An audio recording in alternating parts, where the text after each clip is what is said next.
La gloria en el deporte es pasajera. ¿Os habéis dado cuenta de eso? La gloria en el deporte es pasajera. Hay una constante lucha por quién tendrá la última palabra. Hoy un equipo puede ser el mejor del mundo y coronarse campeón, pero el año siguiente otro equipo probará su supremacía sobre el resto de equipos. Y esto hará que se olvide el logro obtenido por el campeón del año anterior. Con suficiente tiempo, cualquier logro puede ser superado. Yo recuerdo cuando parecía imposible que alguien pudiera batir el récord de Grand Slams de Pete Sampras, si te gusta el tenis. Él había ganado 14 Grand Slams de tenis. Pero luego 3 tenistas, Roger Federer, Rafael Nadal y Novak Djokovic, llegaron a 20. Y justo este año, en el Abierto de Australia, Nadal rompió el desempate, haciéndole el tenista con más títulos de Grand Slam en solitario. Pues justo ahora se está disputando el Abierto de Francia y Novak Djokovic podría igualar a Nadal una vez más, o Carlos Alcaraz, la nueva joven promesa, podría ganar su primer Grand Slam y quizá un día superar a todos. Cuando un equipo o deportista individual gana un torneo, su nombre está en boca de todos y es exaltado. Pero el día siguiente ya estamos hablando de otro. La lucha por la supremacía es una lucha que nunca termina. Lo que es verdad hoy podría no serlo mañana. Mi equipo, el Real Madrid, fue declarado el mejor equipo del siglo XX por la FIFA. Y es actualmente el rey de Europa con 14 copas. Cuando yo estaba escribiendo esto, llevaban 13, ahora llevan 14. Pero de aquí al comienzo del siguiente siglo, si el Señor no ha vuelto todavía, toda esa gloria podría pertenecerle a otro equipo. En el deporte simplemente no se sabe. Pero en nuestra misión como iglesia no es así. En nuestra misión como iglesia no es así. Hay un solo ganador. Hay un solo nombre exaltado, Jesús. Y Dios es coronado como supremo sobre todos. No tenemos que dudar sobre quién tendrá la última palabra. Puede parecer que hombres con malas intenciones están robándole la gloria que solo pertenece a Jesús. Estuvimos cantando esta canción, ¿verdad? La gloria es de Jesús. Puede parecer que aquellos que se oponen al mensaje del Evangelio y sus efectos están ganando. Pero no es así. Debemos predicar y servir al Rey exaltado, al Rey Jesús, con confianza, sabiendo que estamos del lado ganador de forma perpetua. De forma perpetua. Hermanos, en nuestra misión como iglesia, el nombre de Jesús será exaltado y la supremacía de Dios será demostrada. A pesar de aquellos que quieren usar el nombre de Jesús para sus propios fines y a pesar de los que se oponen al mensaje del Evangelio y sus efectos. Y esto es exactamente lo que aprendemos en nuestro pasaje de hoy, en 2 relatos, 2 historias que son complementarias, que se complementan la una con la otra. Entonces, el sermón de hoy tiene solo 2 puntos y el primer punto es este: el nombre de Jesús será exaltado. El nombre de Jesús será exaltado. Esto no está en debate, ¿vale? Será exaltado. Ya vimos el domingo pasado que Pablo estaba en Éfeso predicando el Evangelio. El resultado de su ministerio fue tan grande, dice el versículo 10, que todos los que habitaban en Asia, judíos y griegos, oyeron la palabra del Señor Jesús. Y Dios confirmaba, como ya hemos visto anteriormente con otros de los apóstoles, Dios confirmaba el ministerio de Pablo por medio de milagros. Y esto es lo que vemos en los versículos 11 y 12. Dice, y hacía Dios milagros extraordinarios por mano de Pablo, de tal manera que aún se llevaban a los enfermos los paños o delantales de su cuerpo y las enfermedades se iban de ellos y los espíritus malos salían.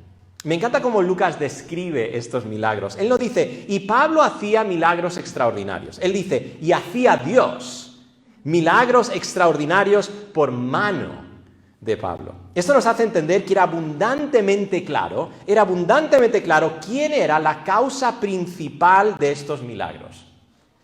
Dios hacía estos milagros por medio de Pablo y toda la gloria era para Dios. Pablo, sin duda, hacía milagros en el nombre de Jesús.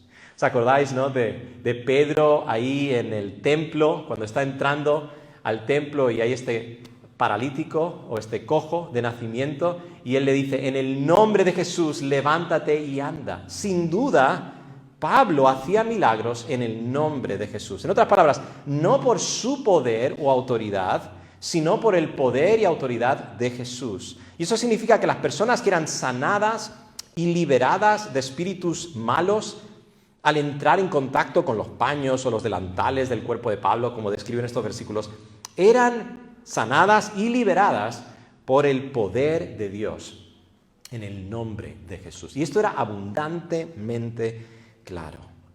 Pero en contraste a eso que vemos que está haciendo aquí el apóstol Pablo, quiero que veáis un grupo de 7 hombres que intentaron usar el nombre de Jesús no para la gloria de Dios, sino para sus propios fines. No para la gloria de Dios, sino para sus propios fines. Y esto lo vemos en los versículos 13 y 14. Aquí encontramos un pero, un contraste. Aquí vemos un contraste. Pero algunos de los judíos, exorcistas ambulantes, intentaron invocar el nombre del Señor Jesús sobre los que tenían espíritus malos, diciendo, os conjuro por Jesús el que predica Pablo. Había 7 hijos de un tal Esteban, judío, jefe de los sacerdotes, que hacían esto. Para entender este relato, necesitas saber que en Éfeso había muchos magos y charlatanes que ofrecían curas y bendiciones por medio de hechizos y encantaciones. Y claro, por un precio. Seguramente estos 7 hijos de Esteban pertenecían a este grupo. Pero al ser judíos y al hablar hebreo, impresionaban a las personas con sus encantaciones en un lenguaje extraño y con términos pertenecientes al judaísmo. Tú puedes escuchar a alguien, por ejemplo, que está hablando otro idioma y está en un templo quizá, y tú les escuchas hablar y dices, wow, ¿no? Parece tan espiritual, tan increíble lo que están diciendo. Eso es lo que estaban haciendo estos hombres. Estaban usando el hebreo, estaban usando lo que ellos sabían, su religiosidad judía, y lo estaban usando para llenar sus propios bolsillos. No lo hacían por amor al arte, no lo hacían simplemente para ayudar a las personas, lo hacían por dinero. Eran exorcistas ambulantes, lo cual significa cobraban por sus servicios. Al ver que Pablo usaba el nombre de Jesús en su predicación y en sus milagros por mano de Dios, ellos querían usar el nombre de Jesús también. Bueno, vamos a probar esta nueva encantación, ¿no? Pero no para exaltar el nombre de Jesús, sino para exaltar sus propios nombres y llenarse los bolsillos de dinero. Este relato es similar al que ya vimos, si os acordáis, en Hechos capítulo 8, donde Simón el mago quería comprar el poder para imponer el Espíritu Santo sobre las personas, ¿verdad? Él quería tener esa habilidad para añadiros a su arsenal de habilidades para impresionar a las personas y hacer un nombre para sí mismo. Estos hombres menospreciaban el nombre de Jesús. Menospreciaban el nombre de Jesús. No le daban al nombre de Jesús la honra que merecía, la gloria que merecía. El nombre de Jesús no es una encantación que puedes usar para tus propios fines. El nombre de Jesús se refiere al poder y la autoridad de Jesús. Se refiere a quién es Jesús. Su nombre está asociado a su carácter, a quién es Él. Usar el nombre de Jesús para tus propios fines es atribuirle a Jesús lo que no le representa ni le glorifica. ¿Y esto qué es? Esto es blasfemia. Esto es la blasfemia de usar el nombre de Dios en vano. Amigos, hay quienes usan la fama del nombre de Jesús porque el nombre de Jesús es un nombre glorioso. Y hay quienes usan la fama del nombre de Jesús para atraer una multitud, pero no para predicar el Evangelio y glorificar a Cristo, sino para elevar sus propios nombres y hacerse ricos.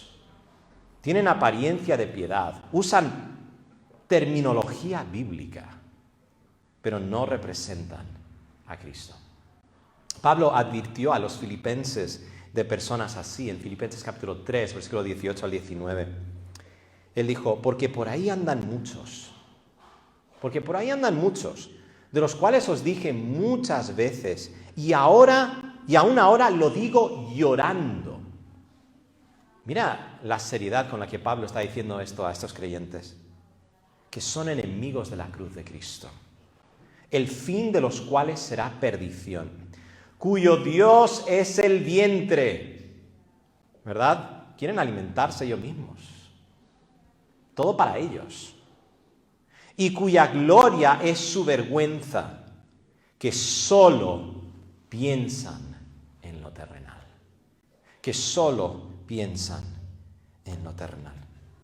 Hermanos, ¿cómo podemos identificar a estos charlatanes? Bueno, Jesús dijo, ¿no? Por sus frutos los conoceréis.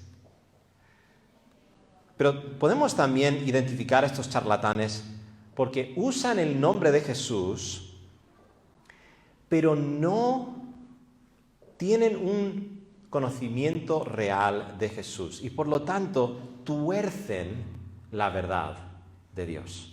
No enseñan fielmente las Escrituras. Nunca vas a encontrar uno de estos charlatanes que usa bien la palabra de verdad. Y esto fue lo que estuvimos viendo el domingo anterior, ¿verdad? La importancia de enseñar correctamente acerca de Jesús y creer correctamente acerca de Jesús. Van a usar terminología religiosa, pero no de una forma fiel a las Escrituras. Y luego, esto es bastante claro, observa quién es el centro de sus ministerios, Cristo o ellos. ¿Quién está en todas las portadas, verdad? ¿Quién es el que acapara toda la atención? Muchas veces hay predicadores o este tipo de personas, que tú vas a escucharles hablar y aprendes mucho acerca de ellos y sales impresionado con cómo son ellos y dices, wow, ojalá yo fuese como ellos. Y no has aprendido nada acerca de Cristo. Esa es una de las maneras que podemos identificar a estos charlatanes. Pero ¿sabéis algo? La última palabra la tuvo Dios. La última palabra la tuvo Dios. El nombre de Jesús fue menospreciado, pero Dios vindicó su nombre de forma sobrenatural. Hemos visto el nombre menospreciado, ahora quiero que veáis el nombre vindicado. Dice el versículo 15 al 16, pero respondiendo el espíritu malo dijo, a Jesús conozco y sé quién es Pablo, pero vosotros ¿quiénes sois? Y el hombre en quien estaba el espíritu malo, saltando sobre ellos y dominándolos, pudo más que ellos, de tal manera que huyeron de aquella casa desnudos y heridos. A mí me encanta la ironía de estos versículos. Los hijos de Esteba querían usar el nombre de Jesús para ser reconocidos. Y cuando quieren echar a un espíritu malo, el espíritu les pregunta, perdón, ¿quiénes sois? ¿Quiénes sois? A Jesús conozco. A Pablo conozco, le reconozco como un verdadero representante de Jesús. La Biblia dice que los demonios creen y tiemblan. Los demonios saben quién es Jesús y saben quiénes son sus siervos. Pero ellos dicen, ¿y quiénes sois vosotros? Luego el demonio salta sobre ellos y les hace daño, y ellos salen de la casa desnudos y heridos. En otras palabras, avergonzados. Lo opuesto a lo que querían lograr. Porque cuando tú sales de una casa con moretones por todo el cuerpo, con arañazos sobre la cara, desnudo, vas a ser recordado, pero no por algo bueno, ¿verdad? Toda la vida, seguro la gente hablaba de los hijos de Esteba, pero no como ellos querían que se hablase de ellos. Amigos, el nombre de Jesús no puede ser menospreciado. Dios siempre tendrá la última palabra. Y esto es exactamente lo que sucedió. El nombre de Jesús fue menospreciado por los hijos de Esteba. El nombre de Jesús fue vindicado por medio de lo sucedido con el espíritu malo. Y todo esto llevó ¿a qué? A que el nombre de Jesús fuese exaltado. Porque como ya vimos, y este es el punto, ¿verdad? El nombre de Jesús será exaltado. Es que es un hecho. ¿Qué dice el versículo 17? Y todo esto fue notorio a todos los que habitaban en Éfeso, así judíos como griegos, y tuvieron temor todos ellos. Una verdadera reverencia y temor y respeto por el nombre de Jesús. Y dice, y era magnificado, glorificado, exaltado el nombre del Señor Jesús. El nombre del Señor Jesús. Ahora, ¿cómo exaltó el nombre de Jesús lo sucedido con los hijos de Esteba? Bueno, en primer lugar, reveló que no se puede menospreciar el nombre de Jesús. No se puede menospreciar el nombre de Jesús. No se puede usar el nombre de Jesús para tu propia gloria. Puede que te salgas con la tuya por un tiempo. Pero como ya leímos en Filipenses capítulo 2, un día toda rodilla se doblará y toda lengua confesará quién es el verdadero Señor. Solo habrá un protagonista en ese día, Cristo. ¿Qué más reveló? Reveló que Jesús se identifica solo con aquellos que le conocen. Es que ellos pensaban que era simplemente invocar el nombre de Jesús. Hay muchos de estas personas hoy en día también, que piensan que pueden usar el nombre de Jesús como una incantación simplemente. Yo declaro en el nombre de Jesús, como si eso tuviese algún valor simplemente que tú digas esas palabras, en el nombre de Jesús. Si tú no conoces a Jesús, no tienes ningún derecho de usar el nombre de Jesús. Y Jesús no va a bendecir lo que haces. En tu ministerio, en lo que hagas, Jesús se identifica solo con aquellos que le conocen. Y también reveló que solo Jesús tiene poder para sanar y liberar. ¿Y cuál fue el resultado de la exaltación del nombre de Jesús en Éfeso, versículos 18 al 20? Esto es precioso. Mira qué dice. Y muchos de los que habían creído venían confesando y dando cuentas de sus hechos. Asimismo, muchos de los que habían practicado la magia trajeron los libros y los quemaron delante de todos. Y hecha la cuenta de su precio, hallaron que era 50,000 piezas de plata, aproximadamente como 35,000 euros. Bastante dinero, ¿no? Así crecía y prevalecía poderosamente la palabra del Señor. Hay una forma más que el nombre de Jesús fue exaltado por medio de lo sucedido con los hijos de Esteba. Se reveló que hay una completa incompatibilidad entre el nombre de Jesús y los que se asocian con él y la magia, la hechicería. Esto hizo que algunos de los que ya habían creído, es lo que dice, de los que ya habían creído, pero que todavía seguían practicando magia en Éfeso, se arrepintieran y dejaran la práctica. Pero la pregunta es esta: ¿cómo es posible que había creyentes que seguían practicando magia? ¿No es eso incompatible con la fe cristiana? Pues sí, absolutamente. Pero tenemos que darnos cuenta de algo muy importante. Y es que la vida cristiana es una vida de arrepentimiento. La vida cristiana es una vida de arrepentimiento. No es que simplemente te arrepientes el momento que te conviertes a Cristo, te arrepientes de tus pecados y pones tu fe en Cristo Jesús para tu salvación y ahí ya no te tienes que arrepentir más. No, la vida cristiana es una vida de arrepentimiento. Sí, somos justos, hemos sido declarados justos ante Dios. No tenemos que volver a ser salvos una y otra vez, ¿vale? Pero sí vamos a crecer en arrepentimiento. Y la vida cristiana es una vida de santificación progresiva. Dios está haciendo una obra en nosotros, conformándonos a la imagen de Cristo, y esto es una obra progresiva. No soy lo que debería ser todavía, pero por la gracia de Dios no soy lo que era antes. Dios está obrando en mí.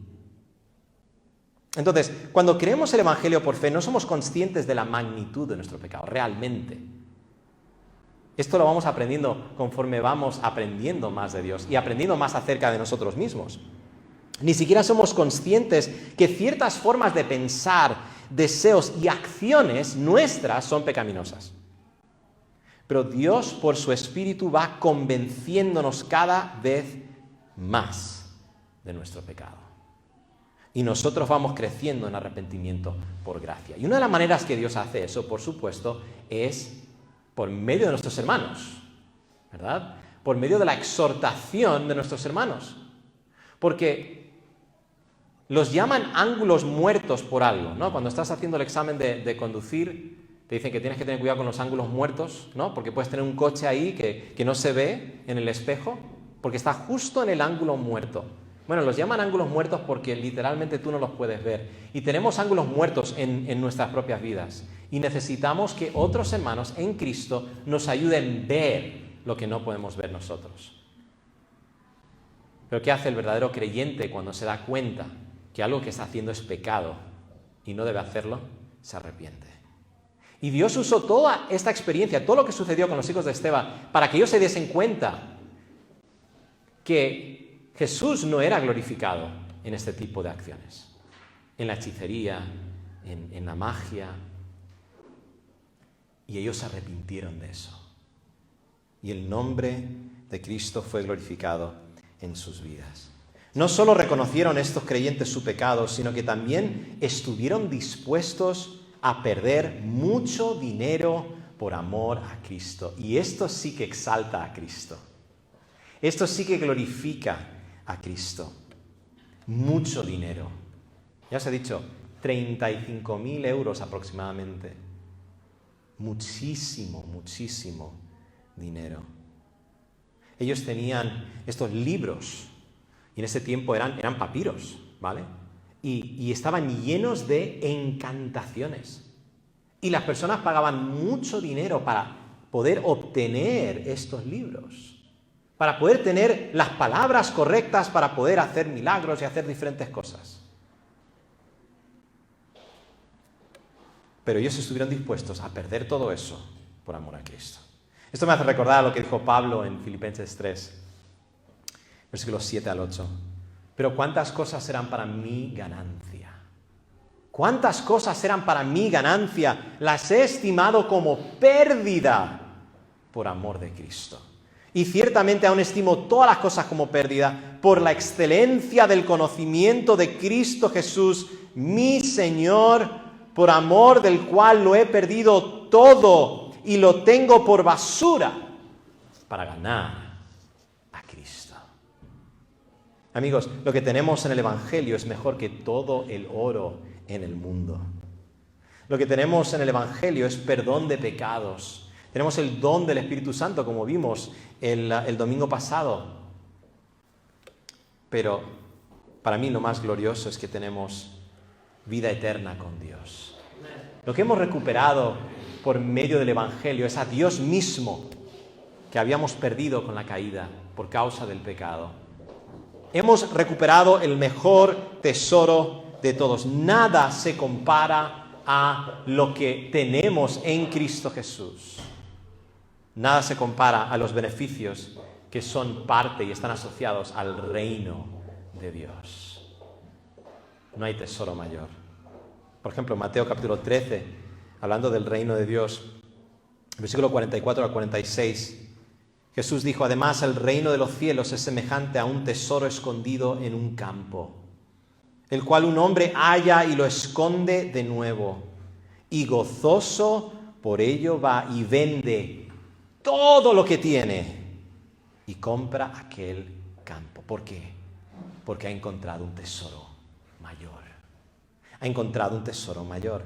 También, el versículo 45, el reino de los cielos es semejante a un mercader que busca buenas perlas, que habiendo hallado una perla preciosa, fue y vendió todo lo que tenía y la compró. Amigos, si estás aquí y no eres creyente, el llamado para ti en esta mañana es que vengas a Cristo en arrepentimiento y fe para recibir lo que solo Cristo te puede dar. Puede parecer que lo que este mundo te ofrece es mejor que lo que ofrece Cristo. Que seguir a Cristo significará renunciar a lo que te trae gozo. Pero en estos versículos vimos 2 veces en esta parábola de Jesús, dice que este hombre que intercambió todo lo que tenía por otra cosa, lo hizo ¿con qué? Con gozo. Y así es el reino de Dios. Con gozo. Lo que obtenemos es mejor. Cristo es mejor. Como dice el himno, pon tus ojos en Cristo, tan lleno de gracia y amor, y lo terrenal sin valor será a la luz del glorioso Señor. Amigos, el nombre de Jesús será exaltado a pesar de los que quieren usarlo para sus propios fines. Y será exaltado a través de nuestras vidas, conforme Dios va santificándonos y va mostrándonos que Él es mejor que cualquier otra cosa. Pero número 2, la supremacía de Dios será demostrada. Que Él es sobre todos, la supremacía de Dios será demostrada. Entre el primer y segundo relato de nuestro pasaje hay un pequeño paréntesis que nos muestra la intención de Pablo de ir a Roma pasando primero por Jerusalén. Y esta va a ser la dirección de Pablo hasta el fin del libro. Esto es muy similar a cómo Jesús tenía la determinación de ir a Jerusalén por voluntad de Dios, ¿no? Como dice Mateo 16, desde entonces comenzó Jesús a declarar a sus discípulos que le era necesario ir a Jerusalén. Pues Pablo va a empezar a hacer algo muy similar y vamos a ir viendo esto en las siguientes semanas, versículo 21 al 22. Pasadas estas cosas, Pablo se propuso en espíritu ir a Jerusalén después de recorrer Macedonia y Acaya, diciendo, después que haya estado ahí, me será necesario ver también a Roma. Y enviando a Macedonia a 2 de los que le ayudaban, Timoteo y Erasto, él se quedó por algún tiempo en Asia. Pero antes de dejar Éfeso, para ir destino a Roma a través de Jerusalén, tuvo que lidiar con los efectos de su predicación. La predicación, la exaltación de Cristo por medio de la predicación, tiene efectos sobre las personas y tiene efectos sobre la sociedad. Él tuvo que lidiar con uno de estos efectos de su predicación. El versículo 20 nos dice, después del avivamiento a causa de lo sucedido con los hijos de Esteban, dice, así, en referencia a lo que había sucedido en estos creyentes, mira esto es increíble, estos creyentes que se habían dado cuenta que la magia no era compatible con su identificación con Cristo, hacen una gran hoguera, echan todo ahí, pierden un montón de dinero con gozo porque Cristo es mejor. Y eso tiene un efecto. Dice, así crecía y prevalecía poderosamente la palabra del Señor. Eso tuvo un efecto sobre toda Asia, sobre el mundo conocido en ese tiempo. Pero lo que tenemos que darnos cuenta es que cuando la palabra del Señor crece y prevalece, desafía los dioses e ídolos de este mundo. Y finalmente demuestra la supremacía de Dios. Entonces, quisiera empezar mostrándoos el desafío del mensaje del Evangelio. El Evangelio desafía a los dioses e ídolos de este mundo. Mira que dice el versículo 23 al 27. Hubo por aquel tiempo un disturbio no pequeño acerca del camino, porque un platero llamado Demetrio, que hacía de plata templecillos de Diana, daba no poca ganancia a los artífices, a los cuales reunidos con los obreros del mismo oficio dijo, varones, sabéis que de este oficio obtenemos nuestra riqueza. Pero veis y oís que este Pablo, no solamente en Éfeso, sino en casi toda Asia, ha apartado a muchas gentes con persuasión, diciendo que no son dioses los que se hacen con las manos. Si queréis tener una buena idea de cómo predicaba Pablo este tipo de sermones, podéis ir al sermón que prediqué hace varias semanas, hace varios meses ya, de Hechos capítulo 17, cuando Pablo está en Atenas, ¿vale? Esto es lo que él estaba predicando.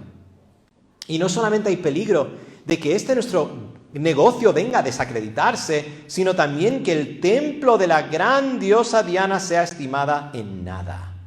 Y comienza a ser destruida la majestad de aquella a quien venera toda Asia y el mundo entero. Quiero que os fijéis en lo que el mensaje de Pablo estaba desafiando. En primer lugar, estaba desafiando el negocio de Demetrio y los plateros de Éfeso, porque varias veces dicen, mira, esto que está predicando Pablo nos está afectando a nuestros bolsillos.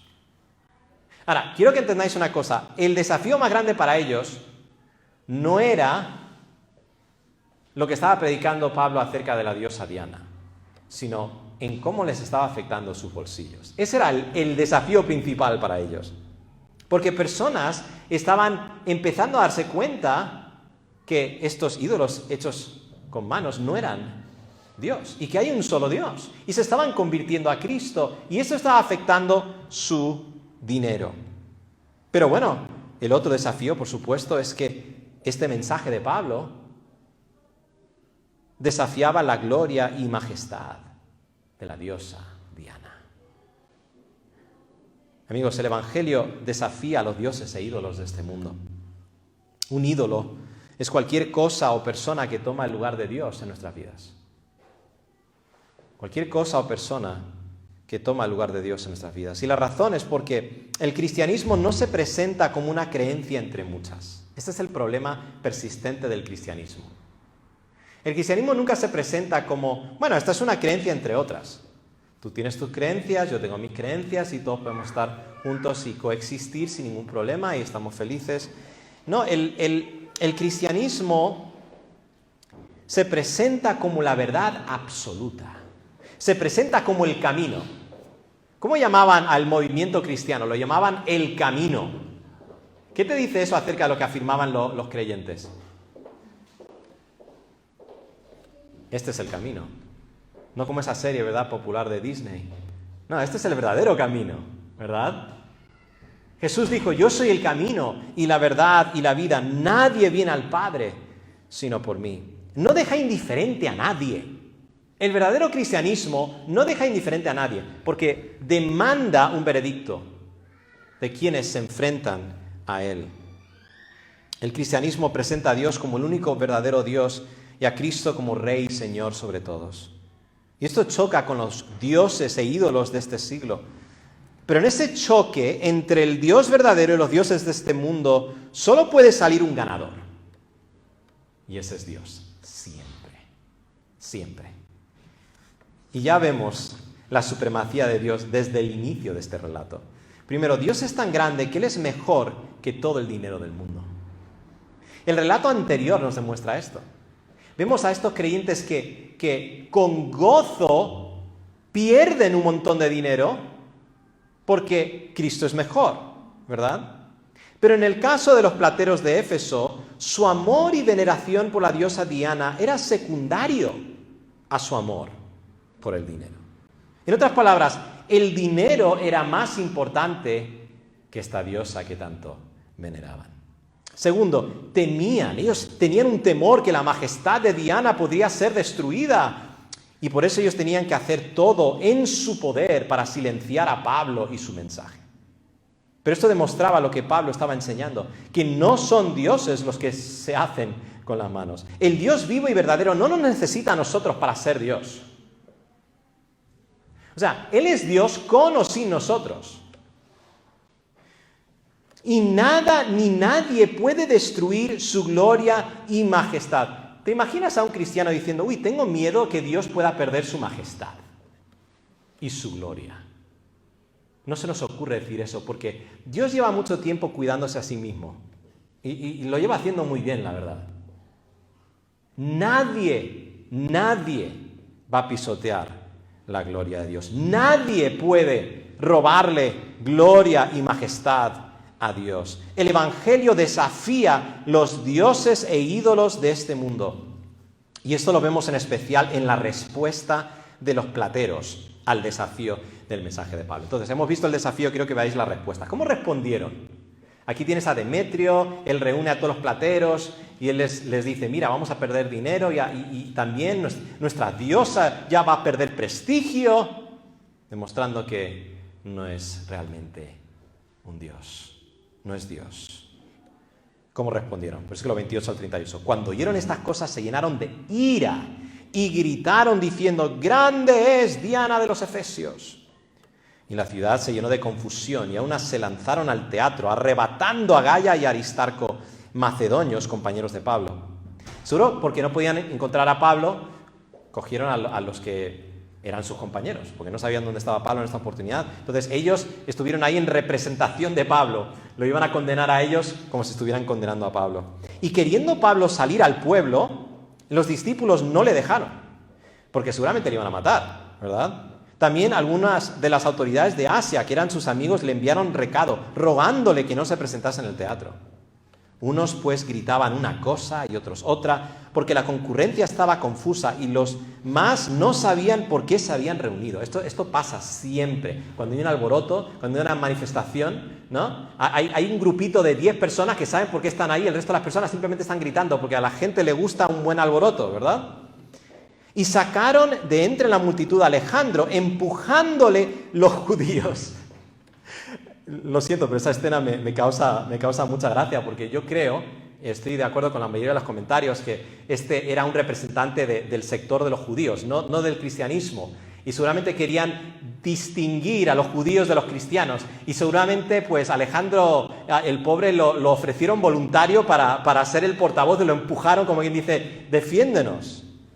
Entonces Alejandro, pedido silencio con la mano, quería hablar en su defensa ante el pueblo, pero cuando le conocieron que era judío, todos a una voz gritaron casi por 2 horas: «Grande es Diana de los Efesios». Esta pequeña sección comienza con el grito «Grande es Diana de los Efesios» y termina con el grito «Grande es Diana de los Efesios». Hermanos, cuando desafiamos los ídolos de nuestro mundo por medio del Evangelio, las personas se van a enojar. Es un hecho. Ahora, tenemos que tener mucho cuidado. ¿Por qué están enojados? ¿Están enojados porque nosotros somos personas que simplemente estamos buscando pleitos? Yo conozco cristianos así. Simplemente buscan pleitos. Quieren contienda por tener contienda. Están todo el tiempo en las redes sociales buscando con quién pueden pelear. No, a esto no es a lo que se refiere. Sino cuando tú presentas el Evangelio fielmente, esto va a enojar a personas. Porque desafía a sus dioses, desafía a sus ídolos. Van a hacer todo lo posible para silenciarnos con gritos en defensa y alabanza de sus dioses. ¿Te has dado cuenta que cuando personas no tienen argumentos, gritan? Eso es lo que suele suceder. Tú ves personas que están defendiendo, por ejemplo, el derecho de abortar a un bebé, y están gritando, pero no tienen argumentos. Porque no hay un argumento para matar a un bebé. Solo por dar un ejemplo de muchos que podríamos dar. Y nuestro mundo tiene sus dioses. Yo creo que no hay Dios más grande en nuestro tiempo que el Dios de la autoexpresión. La autoexpresión. Yo soy lo que quiero ser y nada ni nadie puede decirme lo contrario. Lo que yo siento define mi identidad. Ese es el Dios de nuestro tiempo. La autoexpresión. Y viene el cristianismo y dice, hay un solo Dios verdadero y nosotros hemos sido creados a la imagen de Dios. Fuimos creados para glorificar a Dios y hallar nuestra completa satisfacción e identidad en Él. Por causa del pecado no pensamos correctamente acerca de nosotros mismos.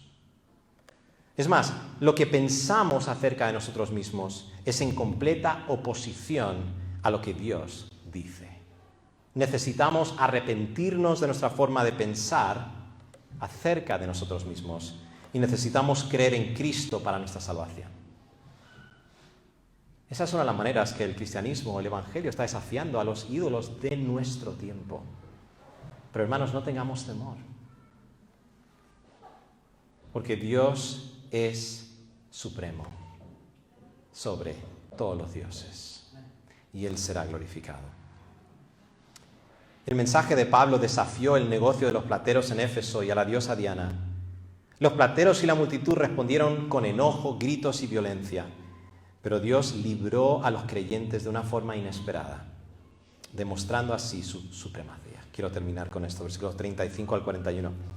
Entonces el escribano, este es el secretario municipal, el encargado, cuando había apaciguado a la multitud, dijo: varones efesios, ¿y quién es el hombre que no sabe que la ciudad de los efesios es guardiana del templo de la gran diosa Diana y de la imagen venida de Júpiter? Puesto que esto no puede contradecirse, es necesario que os apaciguéis y que nada hagáis precipitadamente, porque habéis traído a estos hombres sin ser sacrílegos ni blasfemadores de vuestra diosa.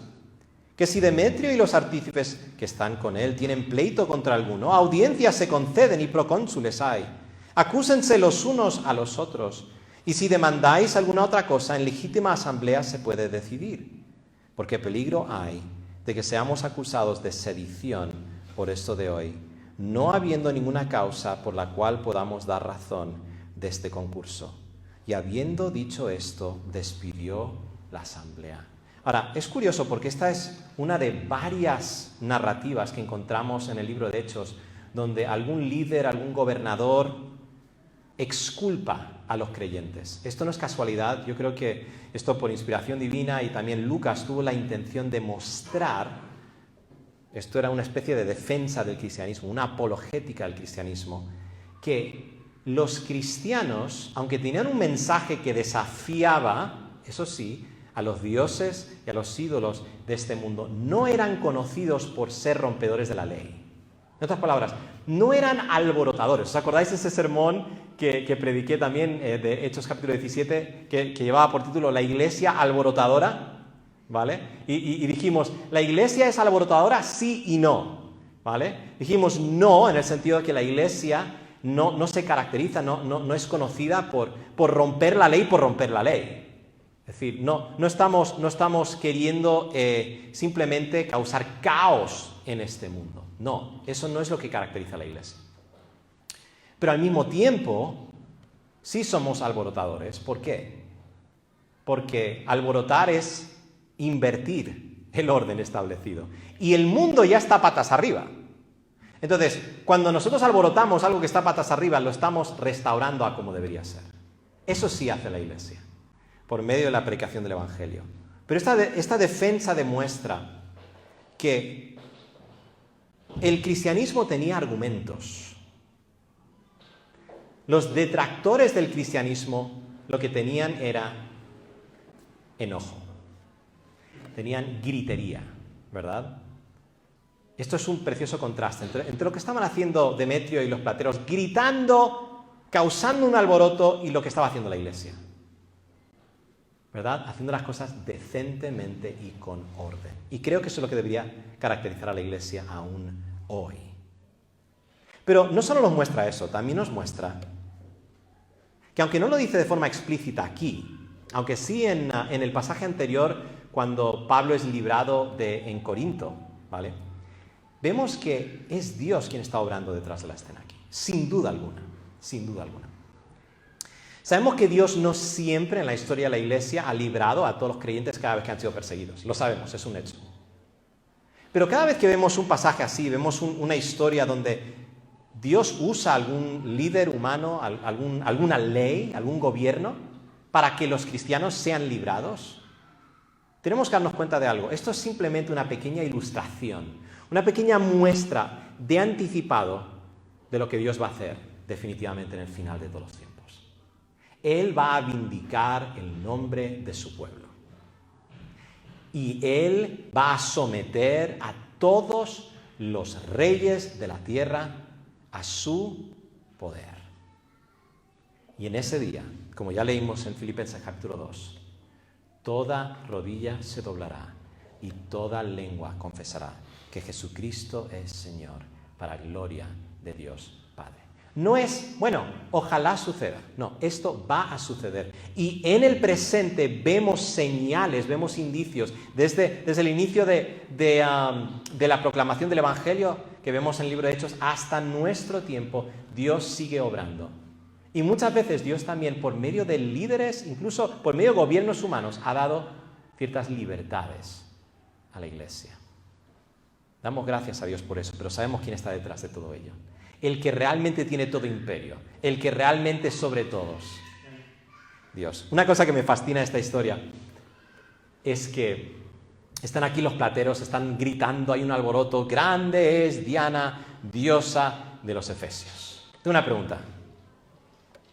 ¿Cuántas iglesias hay dedicadas hoy a Diana? O Artemisa, ¿verdad? Que era el nombre en griego.